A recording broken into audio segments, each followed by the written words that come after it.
ကြီးလိုက်ပါအောင်သူ့ကိုဇနီးတဲ့ကစွန့်ထွေခဲ့တယ်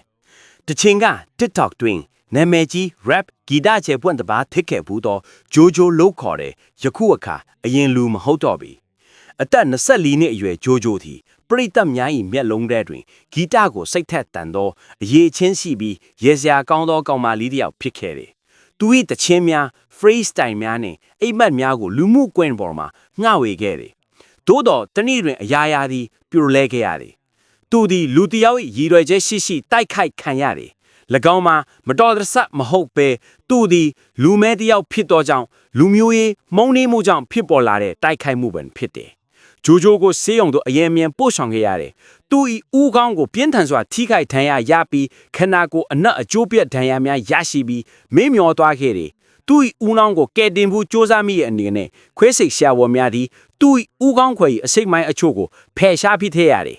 ထိုအချိန်မှစသည်ဂျိုဂျိုသည်စကားပြောဆိုခြင်းရပ်သွားခဲ့တယ်မျက်လုံးများကလေဟာဝင်းကိုငေးမောနေတကယ်တော့မလုံမရလဲလျောင်းနေခဲ့ရတယ်သူ၏မိခင်သည်အဓိကပြုစုဆောင်ရှောက်သူတယောက်ဖြစ်လာခဲ့တယ်